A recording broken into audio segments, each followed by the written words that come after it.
സുഗന്ധവാഹിനി അമ്മേ നിൻ സുതനെ വാഴ്ത്തുന്നു.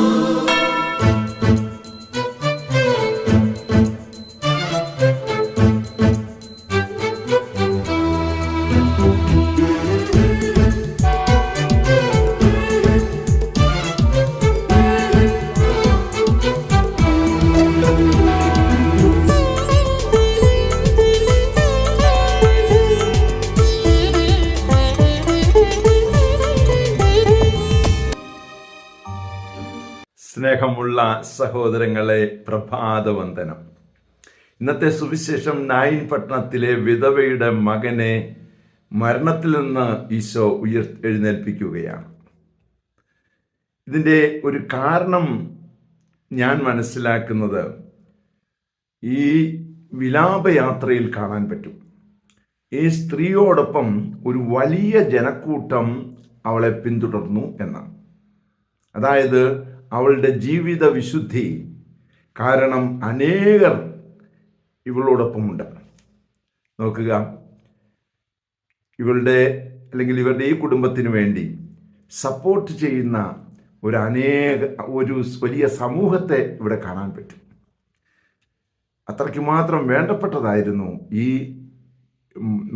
അമ്മ അവർക്ക്. അതേ സഹോദരങ്ങളെ, ഈശോയ്ക്ക് ഇങ്ങനെയുള്ള വ്യക്തിത്വങ്ങളുടെ അടുത്തേക്ക് വരാതിരിക്കാനാവില്ല. അതുകൊണ്ട് നമ്മൾ ദൈവത്തോടൊപ്പം നമ്മുടെ ചുറ്റുപാടും ചേർത്ത് പിടിക്കാനായിട്ട് ശ്രമിക്കണം. അവർക്കെല്ലാവർക്കും നമ്മളെക്കൊണ്ട് ചെയ്യാൻ പറ്റുന്ന നന്മ ചെയ്യണം. ഒരുപക്ഷെ ഈ അമ്മ അവർക്കെല്ലാം ഒരു സഹായമായിരുന്നിരിക്കണം. അതുകൊണ്ടാണ് ഈ അമ്മയുടെ ഒരു വേദനയിൽ അവരെല്ലാം ഒരുമിച്ച് വന്നത്. അവരുടെ എല്ലാവരുടെയും പ്രാർത്ഥന ഉണ്ടായിരുന്നു. നമുക്ക് ചുറ്റും ഒരു പറ്റം ആൾക്കാരുടെ പ്രാർത്ഥന ഉണ്ടാകുവാൻ തക്കവിധം ഒരു സമൂഹത്തെ ചേർത്ത് പിടിക്കുവാൻ നമുക്ക് ഏവർക്കും സാധിക്കട്ടെ. അതിനായി പ്രാർത്ഥിക്കുന്നു. പരിശുദ്ധ അമ്മയെ സഹായിക്കണേ. വിശുദ്ധ ഔസേപ്പ് പിതാവേ, ഞങ്ങൾക്ക് വേണ്ടി പ്രാർത്ഥിക്കണേ. പരിശുദ്ധാത്മാവേ, എഴുന്നള്ളി വരണേ. പരിശുദ്ധ പരമ ദീപികാരണത്തിന് എന്നേരവും ആരാധനയും സ്തുതിയും പുകഴ്ചയും ഉണ്ടായിരിക്കട്ടെ. ആമേൻ.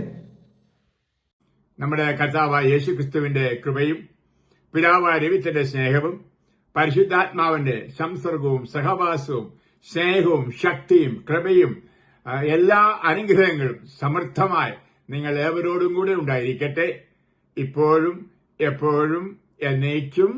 ആമേൻ. സുഗന്ധവാഹിനി അമ്മേ നിൻ സുതനെ വാഴ്ത്തുന്നു.